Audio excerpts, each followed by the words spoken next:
అందరికీ నమస్కారం. నా పేరు రమ. నీ ప్రేమ కోసం 148వ భాగం. రచయిత శ్వేతసాయి గారు. ప్రతి ఒక్క పరిచయంలో ఒక అర్థం ఉంటుంది అరుణ్. ఎవరు మన మీద పగ తీర్చుకోవాలని, ద్వేషం పెంచుకోవాలని అనుకోరు. ఏదైనా అనుకోకుండా జరిగినా అది మార్చుకోవాలి. తప్పు మనదే అయితే తగ్గాలి కానీ కోపంగా ఎదుటివారిని శిక్షించకూడదంటాడు కార్తీక్. అలాగే మన దగ్గర వర్క్ చేసే వాళ్ళకి రెస్పెక్ట్ ఇవ్వకపోయినా ఓకే కానీ తక్కువ చేయకూడదంటాడు. ముందు నిజాలేంటో తెలుసుకోవాలి అంటాడు. నువ్వేం మాట్లాడుతున్నావు కార్తీక్?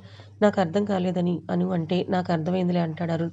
ఏంటో అని అను పెదవి విరిస్తే అందరూ చాలా హ్యాపీగా ఉంది. సో అయితే మీరు ముగ్గురు ఇప్పుడు అన్నదమ్ములు అన్నమాట అంటారు హరిగారు. ముగ్గురు? వావ్ పెదనాన్న, ఇక నుంచి నాకు ముగ్గురు అన్నయ్యలు అంటుంది చైత్ర. అవును అంటాడు రాహుల్. శేఖర్కి ఏమైంది కుసుమ అని అంటారు సుమిత్ర గారు. అది ఒక రోజు ఏదో ఫారెన్ డెలిగేట్స్తో మీటింగ్ అయి వస్తుంటే అనుకోకుండా యాక్సిడెంట్ అయిందక్క. అక్కడికక్కడే చనిపోయారంటుంది ఆవిడ. అయ్యో అని ఆవిడ బాధపడతారు. అప్పటి నుండే అరుణ్ ఇలా స్ట్రిక్ట్గా అయిపోయాడు. మొత్తం ఫ్యామిలీ బాధ్యత వాడిదే అయ్యింది. పోనీలే, ఇంకా అందరూ కలిసిపోయాం కదా, నో ప్రాబ్లం అంటుంది శ్వేత. అవును అని అందరూ కలిసి మాట్లాడుకుంటూ ఉంటారు. వర్క్ ఉందని అరుణ్ ఆఫీస్కి వెళ్తాడు. కార్తీక్ అందరి ముందు నైనిక్ విషయంలో లెక్చర్ ఇచ్చేసరికి కోపం వచ్చిన అతను ఆఫీస్కి వెళ్ళి తన రూమ్లో కూర్చొని నైనిక్ అని లోపలికి పిలుస్తాడు. ఇక్కడ అందరూ చైత్ర పెళ్లి విషయాలు, ఆ అబ్బాయి గురించి ఇంకా పాత పిక్స్ చూసుకుంటుంటారు. అనుకి మధు కాల్ చేస్తే మాట్లాడుతుంటుంది. చైత్ర శ్వేతతో మాట్లాడుతూ ఇక నుండి నాకు 2 వదినలు అంటున్నారు అని అంటుంది. అవును, మేమే నీకు వదినలు, ఆర్డర్ చాలా వేస్తాం పో అని అంటే మీ ఇద్దరు ఏది చెప్తే అదే చేస్తానులే వదిన అని అంటుంది చైత్ర. ఏమీ వాదించకుండా ఇలా ఒప్పేసుకున్నావేంటంటుంది శ్వేత. ఇద్దరు నవ్వుకుంటారు. అలా నైనిక్ గురించి మధుతో మాట్లాడుతూ నడుస్తూ వస్తూ అలాగే కళ్ళు తిరిగితే ఆమె కాస్త తేరుకొని మళ్ళీ మాట్లాడుతుంటే అది గమనించిన కార్తీక్ అను దగ్గరికి వెళ్ళి మళ్ళీ కళ్ళు తిరిగి పడిపోతుంది. అనుని పరుగున వెళ్ళి పట్టుకుంటాడు కార్తీక్. అను ఏమైందిరా అని కార్తీక్ ఆమెను ఎత్తుకొని సోఫాలో కూర్చోబెడితే శ్వేత వాటర్ ఇస్తే చల్లి ఆమె ముఖం పట్టుకొని కంగారు పడుతుంటే మెల్లిగా కళ్ళు తెరుస్తుంది. అను ఏమైందని కంగారుగా కార్తీక్ అడుగుతుంటే ఆగండని వైజయంతి గారు వచ్చి అను నాడి పట్టుకొని చూస్తారు. అను సరిగ్గా కూర్చుంటే కార్తీక్ చాలా కంగారు పడతాడు. ఆవిడ అను పల్స్ చెక్ చేసి కార్తీక్ వెయిట్ చూసి ఇక నుంచి నువ్వు మీ ఆవిడకి సేవ చేస్తూ ఉండాల్సిందే అంటారు. ఏమైంది అమ్మమ్మ అంటే నువ్వు తండ్రి కాబోతున్నావురా మనవడా అంటారు ఆవిడ. ఏంటి అంటాడు అతను. అను ఆ మాట వినగానే నిజమా, నిజంగానా అని ఆమె పొట్ట తడుముకుంటే ఏమో తెలియకుండా ఎలా నిజం అనుకుంటాం. లేదు కార్తీక్, నేను చెక్ చేసుకుంది నమ్మనంటుంది. ఎంతమందినో చూసిన అనుభవంతో చెప్తున్నాను అమ్మాయి. అవును నానమ్మ, కానీ అనుమానంగా ఒకసారి ఆశపడితే మళ్ళీ బాధపడలేనంటుంది అను. సరే కార్తీక్, వెంటనే చెక్ చేయాలి పదండి అంటే ఉండు తెస్తానని బయటికి పరుగున వెళ్తూ ఆహా అన్నయ్య నువ్వు తీసుకునిరా, నేను అనుని వదిలి వెళ్ళనంటాడు.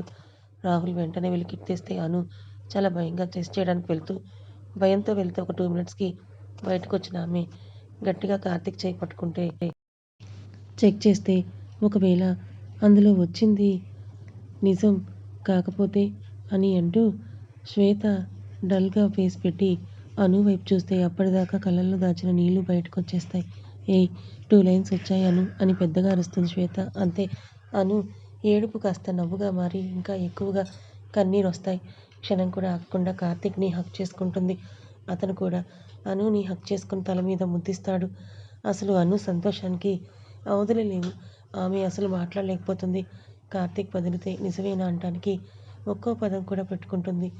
అను అవును నిజమే అంటాడు కార్తీక్. ఆమెకి ఏడుపు నవ్వు కలిపి వస్తుంది. మళ్ళీ అనుని హత్తుకొని ఇలా స్ట్రెస్ అవ్వకూడదు, నిజంగానే నువ్వు ప్రెగ్నెంట్ రా అని ఆమె నుదుటిన ముద్దిస్తాడు.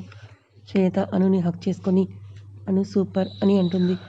సుమిత్ర గారు కూడా అను తల నిమిరి చాలా కంగారు పడ్డావు, దీనికోసం చూడు ఏమీ కాలేదు, అంతా బాగుంటుందని అంటారు. ఆవిడ హరిగారు కూడా ఆమె కన్నీళ్ళు తుడిచి ఇలా ఆలోచిస్తే ఇంకూరుకోమంటారు. అలాగే మావయ్య అంటుంది. కుసుమ గారు స్వీట్స్ తెచ్చిస్తే అందరూ కలిసి అనుకు తినిపిస్తారు. అను ఎంత సంతోషంగా ఉందో అది ఆమె కళల్లోనే తెలుస్తూ ఉంటుంది. కాల్ కట్ అయిందని మళ్ళీ చేసిన మధుకి ఈ విషయం తెలిసి తను హ్యాపీగా ఫీల్ అవుతుంది. రాహుల్ అయితే ఇక నుంచి మీ ఇద్దరు ఇల్లు దాటి ఎక్కడికి కదిలినా ఊరుకోము, మేము ఏది చెప్తే అదే చేయాలంటాడు. అలాగే రిషి అంటుందను. వదిన ఇది సూపర్ న్యూస్ తెలుసా, మీరు ఇంటికి వస్తుంటే గుడ్ న్యూస్ తెచ్చారంటుంది చైత్ర. ఇక అందరూ హ్యాపీగా ఫీల్ అవుతారు. కార్తీక్ అను చెయ్యి అస్సలు వదలడు. ఆమెకి అతనితో ఒంటరిగా ఉండాలనుంది. అలా ఎక్కడ అడగాలో తెలియక ఆలోచిస్తూ ఉంది అను. నేను వాష్రూమ్కి వెళ్తాను అని నా వెనకే రా అని అంటుంది చిన్నగా అను కార్తీక్తో. ఎందుకు సీక్రెట్గా వెళ్ళటం అని. పిన్ని మీ రూమ్ ఎక్కడ అంటే అటు అంటారు కుసుమ గారు. అనుని తీసుకొని వెళ్తాడు కార్తీక్. అది చూసిన శ్వేత నవ్వుకుంటుంది. అందరూ నవ్వుతారు. లోపలికి వెళ్ళిన అనును వాష్రూమ్ అని వెళ్ళి అక్కడి నుంచి బయటకు రాగానే అక్కడే ఉన్న కార్తీక్‌ని చూసి వెంటనే హత్తుకొని లవ్ యూ కార్తీక్ అంటుంది. అమ్మడు ఏమైందిరా అంటే అసలొస్తుందో రాదో అని ఎంత భయమేసిందో తెలుసా అని ఏడుస్తుంటే ఆమెను దూరం జరుపుతుంటే అసలు వదలదు. ఏంట్రా ఇంత స్ట్రెస్ తీసుకోకూడదు నువ్వు అంటాడు. ఏమీ కాదు నీ దగ్గరే ఉండాలనుంది అంటుంది. అలాగే ఇంటికి వెళ్ళిపోదాం సరేనా అంటే హా అంటుంది కానీ వదలదు. ఏమైందంటే ఇలాగే ఉండని కాసేపు ఉంటుంది. ఓకే అని ఆమె తల నిమురుతుంటే కాసేపటికి వదిలితే ఆమె ముఖం 2 చేతులతో పట్టుకొని మన ప్రేమకి రూపం ఎలాగూ నీ బొజ్జలోకి వచ్చేశారుగా ఇక జాగ్రత్తగా నేను బయటికి తీసుకొని వస్తాను. నేను చూసుకుంటా. నువ్వు స్ట్రెస్ కాకుండా నేను పెట్టింది తిను చాలు అంటాడు. అలాగే అని తలూపుతుంది. ఇంకా కళ్ళు తిరుగుతున్నాయా అంటే ఆ కాస్త అని అంటుంది. ఆమెను అక్కడే బెడ్ మీద కూర్చోబెట్టి ఆమె పక్కన కూర్చొని ఏమైనా తింటావా అంటే ఆహా వద్దు అంటుంది క్యూట్‌గా ఫేస్ పెట్టి. ఆ ఫేస్ చూసి ఆమె పెదవులు అద్దుకుంటాడు. అతని షర్ట్ గట్టిగా పట్టుకొని ఆమె కార్తీక్ దగ్గరగా జరుగుతుంటే ఆమెను వదిలి ఏమైందని అంటే నాకు నీతోనే ఉండాలనుంది అని హగ్ చేసుకొని థాంక్స్ అంటుంది. ఎందుకు అంటే ఎందుకు అని అతని చెయ్యి ఆమె కడుపు మీద పెట్టుకొని దీనికి అంటుంది. కార్తీక్ ఒకసారి హాస్పిటల్‌లో కూడా కన్ఫర్మ్ చేసుకుందామంటే ఆమె ఎంతగా భయపడుతుందో అర్థమై సరే ఇప్పుడే వెళ్దామని అనుని తీసుకొని బయటకు వెళ్తాడు. అమ్మ నేను అనుతో బయటకు వెళ్తున్నాను. మీరు ఇంటికి వెళ్ళండి అంటే అలాగే జాగ్రత్త మేము స్టార్ట్ అవుతున్నామని వెళ్తారు. అను హాస్పిటల్‌కి వెళ్తుందని తెలిసిన శ్వేత నేను వస్తాననడంతో నలుగురు కలిసి వెళ్తారు. కొన్ని టెస్టులు చేసి 10 నిమిషాల్లో రిపోర్ట్స్ వస్తాయి. డాక్టర్ ముందు కూర్చున్నాను కంగారుగా అంటే ఆవిడ ఆ రిపోర్ట్స్ చూసి ప్రెగ్నెన్సీ కన్ఫర్మ్ కంగ్రాచ్యులేషన్స్ అంటారు. అప్పటికి అను మనసు స్థిమితపడుతుంది. డాక్టర్‌ని అడిగి అన్ని జాగ్రత్తలు తీసుకొని వెళ్తాడు కార్తీక్. కోపంగా ఆఫీస్‌కి వెళ్ళిన అరుణ్‌కి ఒక మేనేజర్ వచ్చి సార్ ఈమె నిన్న ఆఫీస్‌కి రాలేదు. అలాగే అసలు వర్క్ చేయడం లేదని నేను ఇందాక నా ప్లేస్‌లో ఉండి వర్క్ చేస్తుంటే నా దగ్గరికొచ్చి అది తప్పు ఇది తప్పు అని లెక్కలు అడుగుతోంది సార్ అని చెప్తాడు. అది విని కార్తీక్ అన్నది గుర్తొచ్చి నేను తప్పెందుకు చేశాను? ఆమె కదా మిస్టేక్స్ చేస్తోందనుకొని తనని పిలవమని అంటాడు. ఆమె వస్తే ఆమెను రీజన్ అడగకుండా నీకు అనవసరమైన విషయాలు ఎందుకు? నీకెవరు చెప్పారు అవన్నీ చూడమని అంటే అది కాదు సార్ అంటుంది. నీకెన్నిసార్లు చెప్పాలని ఆమె భుజం గట్టిగా పట్టుకొని దగ్గరికి లాక్కొని పిచ్చిగా నీ ఇష్టం వరకి ఎందుకు చేస్తున్నావు? ఏది పడితే అది చేసే రైట్ నీకెక్కడిది అంటూ ఆమెను అరుస్తూ ఉంటే ఆ మేనేజర్ వెళ్ళిపోతాడు సైలెంట్‌గా. అది కాదు సార్ వినండి అన్నా వినిపించుకోడు. ఆమె చెయ్యి నొప్పిగా ఉండి కళ్ళలో నీళ్ళొస్తాయి. ఆమెను ఇంకా దగ్గరికి లాక్కొని అలాగే ఇంకొకసారి ఇంకొకరి విషయాల్లో ఇన్వాల్వ్ అయితే ఊరుకోనంటాడు. ఆమె ఏం చేయలేక సైలెంట్‌గా ఉండి ఇక అతను వినడని అర్థమయ్యాక తలదించేసి మౌనంగా ఉంటుంది. అది చూసి ఆమెను విసురుగా నెట్టి నీకిచ్చే పనిష్మెంట్ ఇదే ఇక్కడే నిలబడి నా ముందు వర్క్ చెయ్యి అంటాడు. అసలే ముందు రోజు అంత ఓపిక లేక ఉంటే అలాగే నిలబడమనేసరికి అలాగే ఉండి వర్క్ చేస్తుంది. ఇంకో నెల రోజులు ఎలాగోలా కష్టపడి వర్క్ చేసి వీడి మనీ ఇతని మొహాన కొట్టి వెళ్ళిపోతాను. కావాలంటే ఖాళీగా ఆశ్రమంలో అయినా ఉంటాను కానీ ఇలా అసలు ఉండలేననుకొని అలాగే నిలబడి వర్క్ చేస్తుంది. ఇంతలో ఎవరో కొంతమంది ఇన్వెస్టర్లు వస్తే వాళ్ళని పంపిస్తాడు లోపలికి. అటెండర్ వాళ్ళు అతని ఎదురుగా కూర్చుంటే నైనిక వాళ్ళ పక్కన ఉంటుంది. ఆమెకి నిలబడి వర్క్ చేయడం వీలు కాక అలాగే టేబుల్ మీద ల్యాప్టాప్ పెట్టి వంగి అందులో వర్క్ చేస్తుంటుంది. ఆమె అలా చేస్తూ ఎదురుగా ఉన్న వాళ్ళని పట్టించుకోదు. ముందుకు వంగడంతో ఆమెని అలాగే కళ్ళార్పకుండా చూస్తారు ఆ ఇద్దరు అబ్బాయిలు. ఆమె చున్నీ కిందకు జారితే డ్రెస్ లూజ్‌గా ఉండడంతో వాళ్ళు దొరికిన ఛాన్స్ వదులుకోకుండా అలాగే చూస్తారు. ఇది మాకు ఆల్రెడీ ఉన్న ప్రాజెక్ట్‌లో యూజ్ చేసేది. ఇలాగే ఉందంటూ వాళ్ళ వైపు చూసిన అరుణ్ వాళ్ళు నైనికను చూస్తున్నట్టు చూడగానే కోపంతో రగిలిపోతూ ఏయ్ అంటాడు. అదిరిపడి అతని వైపు ఆ ఇన్వెస్టర్ చూస్తే ఒక్కసారిగా లేచి ఏంటి సార్ అని అంటుంది. నిన్ను నుంచోమని చెప్తే ఏం చేస్తున్నావని అరుస్తాడు. అది సార్ వీలు కావడం లేదు అంటే ఆ ల్యాప్టాప్ తీసుకొని విసురుగా ఆమె లెఫ్ట్ హ్యాండ్‌లో పెట్టి ఇంకొక చెయ్యి కీబోర్డ్ మీద పెట్టి ఇలా చెయ్యి అంటాడు. ఆమె అలాగే అతన్ని చూసి మళ్ళీ ఏం చేయలేక అలాగే పట్టుకొని వర్క్ చేస్తుంది. వాళ్ళు గంట పాటు ఉంటే వాళ్ళని మాట్లాడి మాకు ఏ హెల్ప్ వద్దని పంపిస్తాడు. వాళ్ళతో పాటు బయటకు వెళ్ళి ఒక 10 మినిట్స్‌లో వస్తాడు. అలాగే ఒక చేత్తో ల్యాప్టాప్ మోస్తూ ఇంకో చేత్తో టైప్ చేస్తూ గంటలో అయ్యే పని 2 గంటలు చేసి అయిపోయిందని చూపిస్తుంది. నిజానికి ఆమె మధ్యాహ్నం భోజనం చేస్తుంటే పిలిచాడు. అది తినకపోవడంతో అసలే నీరసంగా ఉండి ఇంకా ఇలా నిలబడేసరికి బాగా కళ్ళు తిరుగుతాయి. సార్ వర్క్ అయిపోయింది వెళ్ళమంటారా అంటుంది. హా అని అంటాడు అరుణ్. అంతే ఆమె వెళ్ళి సోఫాలో ఉన్న బ్యాగ్ తీసుకొని తగిలించుకుంటే అది చెయ్యి జారిపోతుంది. ఏమైందన్నట్టు చూస్తే ఏమీ మాట్లాడకుండా సారీ సార్ అని మళ్ళీ తీస్తుంది. మళ్ళీ చెయ్యి పట్టు ఇవ్వక జారిపోతుంది. ఈసారి ఇంకో చేత్తో పట్టుకొని వెళ్తుంటే కళ్ళు తిరిగి పడిపోతే వెంటనే వెళ్ళి పట్టుకుంటాడు. ఆమెకి తన బాడీ సహకరించడం లేదు. అంతకన్నా మనసుకి ఎక్కువ పెయిన్ వస్తుంది. అతన్ని వెంటనే వదిలి అక్కడి నుంచి వెళ్ళిపోతుంది. బయట ఆమె ప్లేస్‌కి వెళ్ళి బాగా నీరసంగా అనిపించి మధ్యాహ్నం తీసిన బాక్స్ తీసి అదే తింటుంది. గ్లాస్ డోర్ నుంచి అదంతా చూసినతను ఆమెని భోజనం చేస్తుంటే పిలిచాననుకొని, అయ్యో! ఏంటిది? నేను ఈమె విషయంలో ఎంత తప్పుగా ప్రవర్తిస్తున్నానా అని అనుకుంటాడు. స్పీడ్‌గా తింటుంటే ఆమె వెనకే అనుకుంటున్న మాటలు వింటే చాలా బాధగా అనిపిస్తుంది. అలాగే ఏడుస్తూ తినేసి వెళ్ళిపోతుంది. బయటికి వెళ్ళగానే ఆశ్రమానికి వెళ్ళి ఎవరితో మాట్లాడకుండా తన రూమ్‌కి వెళ్ళి పడుకుంటుంది. ఎందుకు నన్ను ఇలా నడి రోడ్డు మీద వదిలేశారు మీరు? ఎవరి లైఫ్‌లోనైనా పేరెంట్స్ హీరోలు కానీ నా లైఫ్‌లో మీరే నా విలన్స్ అని ఎందుకన్నారు? మీకు అక్కర్లేనప్పుడు అప్పుడే చంపేస్తే బావుండేది. ప్రశాంతంగా చనిపోయేదాన్నని ఏడుస్తూ ఆఫీస్‌లో అందరూ అంటున్న మాటలు గుర్తొస్తాయి. ఇప్పటిదాకా బాస్ రూమ్‌లో ఉండి ఏమీ తినలేదా? అంతసేపు వర్క్ ఏముంటుంది ఈమెతో బాస్‌కి?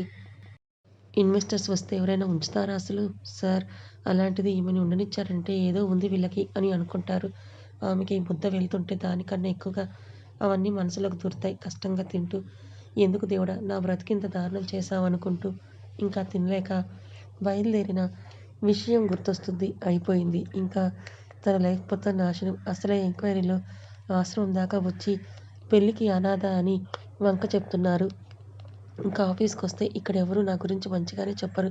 ఇక పెళ్ళనేది కూడా నా జీవితంలో కలగానే ఉంటుందేమో అని ఏడుస్తూ ఉంటుంది. అలాగే ఏడుస్తూ నిద్రపోతుంది నైనక. ఇంటికి వెళ్ళిన తర్వాత అనుకి దిష్టి తీసి, ఇక నుండి చెప్పిన మాట వినకపోతే ఊరుకోనను అంటారు సుమిత్ర గారు. అలాగే అత్తయ్య అని అక్కడే కూర్చుంటుంది. పో వెళ్ళి ఫ్రెష్ అయ్యిరా. ఏమైనా వండుతాను తినొచ్చంటారు. ఆమె వెనకే వెళ్ళి చిన్నగా అను నేను రానా అంటాడు కార్తీక్. టూ మచ్ అంటుంది. నా పెళ్ళాం దగ్గర ఏదీ టూ మచ్ కాదని అంటాడు. ఆమె ముక్కు లాగుతూ ఏమీ వద్దు 5 మినిట్స్ అని వెళ్తుంది. అందరూ కలిసి డిన్నర్ చేస్తారు. నెక్స్ట్ డే రేవతి వచ్చి అనుని నిద్రలేపి వదిన సూపర్ న్యూస్ కంగ్రాట్స్ అంటే థ్యాంక్స్ అని పైకి లేచి చాలా జాగ్రత్తగా ఉండమని చెప్తుంది. అలాగే అంటే ఇంకా వాళ్ళు వెళ్ళి హాల్‌లో కూర్చుంటే ఫ్రెష్ అయ్యి బయటకు వెళ్తుంది. దివ్య వాళ్ళకి విషయం తెలిస్తే ముగ్గురు ఆగమేఘాన వస్తారు. అనుని అందరూ చుట్టుముట్టేస్తే హలో నా పెళ్ళాం అని పక్కన చేరి అత్తయ్య మీరేదో ప్లాన్ వేస్తున్నట్టున్నారు. అసలు ఒక్కరోజు కూడా అనుని పంపను. ఇక్కడే ఉంటుంది. ఇక్కడే డెలివరీ చేస్తామంటాడు. అప్పుడే తీసుకొని వెళ్ళనులే. నాకన్నా మీరే నా కూతుర్ని బాగా చూస్తారు కదా అంటారావిడ. థాంక్స్ అత్తయ్య అంటే అందరికీ టిఫిన్ పెడతారు సుమిత్ర గారు. అనుకి మాత్రం వేరే టిఫిన్ తెస్తుంది శ్వేత. శ్వేతకి 5థ్ మంత్, రేవతికి 8థ్ మంత్. ఇద్దరు పక్కన కూర్చొని వాళ్ళు చెప్పే ప్రతీదీ చాలా జాగ్రత్తగా వింటాడు మన హీరో కార్తీక్ గారు. అనుకి అన్నీ తనే చేయాలని అనుకుంటాడు. అది చూసిన అను నువ్వు నన్ను కనీసం నడవనివ్వవేమో అని భయంగా అంటుంది.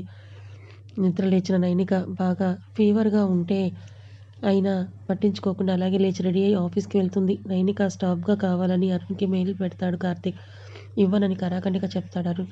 ఆఫీస్‌లో ఉంటే అక్కడికి వెళ్ళి ఆమె ప్లేస్‌లో కూర్చొని వర్క్ స్టార్ట్ చేస్తుంది నైనిక. అది చూసి ఆమెనే చూస్తుంటాడు అరుణ్. ఆమె ముఖం కదిలిన వైపు అతని కళ్ళు వెళ్తూ ఉంటాయి. ఒక అమ్మాయి వచ్చి ఆమె జడ లాగితే అని వెనక్కి చూస్తుంది. ఏంటి ముందే వచ్చావంటే ఏం లేదని సైలెంట్ అవుతుంది. ఆమె కూర్చోబోతూ ఉంటే వెనకే వచ్చిన ఆమె పక్కన ఉండే అబ్బాయి చైర్ లాగుతాడు. ఎక్కడ పడిపోతుందో అని టక్కున పట్టుకుంటుంది. ఆమె పడదు ఆ అబ్బాయితో. నైనిక ఎందుకు దెబ్బ తగిలితే బాధ కదా! ఎందుకు ఇలా అని ఆమెను వదిలి తన ప్లేస్‌లో కూర్చొని వర్క్ చేసుకుంటుంది. ఏమి ఒళ్ళు కాలిపోతుంది అని ఆమె నుదుటిన చేయి పెట్టి చూస్తే ఫీవర్ ఉంది కాస్త అంటే, కాస్త కాదు చాలా ఉందని అంటుంది ఆ అమ్మాయి. పర్లేదులే మెడిసిన్ వేసుకున్నానులే అని అంటుంది. అక్కడ ఏమనుకున్నారో వినపడకపోయినా క్లియర్‌గా అరుణ్‌కి అంతా అర్థమవుతుంది. ఆమెని పిలుస్తాడు. వెళ్ళి నిలబడితే ఏదో వర్క్ చెప్తాడు. అది తీసుకొని వెళ్తుంటే ఇక్కడే ఉండి చెయ్యి అంటాడు. ఆమె అక్కడే నుంచొని చేస్తుంటే కూర్చొని చెయ్యి అంటాడు. అతనికి ఎదురుగా కూర్చొని అది చేస్తుంది. అలాగే చూస్తూ ఉంటాడు. ఆమె ఏమీ పట్టించుకోవడం లేదు వర్క్ చేస్తూ ఉంటే. ఆమె దగ్గరికి వెళ్ళి ఆమె పక్కన కూర్చుంటే ఆమె ఒక లుక్ వేసి మళ్ళీ వర్క్ చేస్తుంది. ఆమె పక్కకి రాగానే ఆమె ఒంటి వేడి సెగ కూడా అతనికి తగులుతుంది. ఏంటి ఫీవరా అని అంటాడు. ఆమె నుదురు పట్టుకొని హా! అని మాత్రమే అంటుంది. మరెందుకొచ్చావు రెస్ట్ తీసుకోవచ్చుగా అని అంటాడు. అక్కడే ఉన్న ప్రింటర్ నుంచి పేపర్స్ తెచ్చి అది అక్కడ ఉన్న వాటితో క్రాస్ చెక్ చేస్తూ ఉంటే నిన్నే అనేది అని అంటే నెల రోజులు ఎంత త్వరగా గడుస్తాయా అని నేను చాలా ఎదురు చూస్తున్నాను సార్. నాకు ఓపిక లేకపోయినా ప్రాణం పోతున్నా సరే మీ అప్పు తీర్చే వెళ్తాను. అది ఒక్కరోజు వెనక్కి వెళ్ళటం కూడా నాకిష్టం లేదు. ఇక్కడి నుంచి వెళ్ళిపోవడానికి ఒక సెకండ్ కూడా వేస్ట్ చేసుకోనని అంటుంది.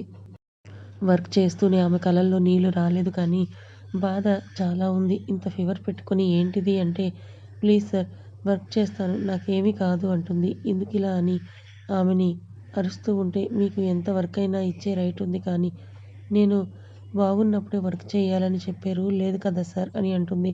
ఆమె బాధని అతను చూడలేకపోతున్నాడు. వెంటనే మొబైల్ తీసుకొని డాక్టర్కి కాల్ చేస్తాడు.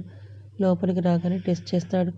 ఆమెను చూసి చెక్ చేసి మెడిసిన్ ఇస్తే, అది నాకొద్దు సార్ అని అంటుంది. తను అంతే అంటుంది.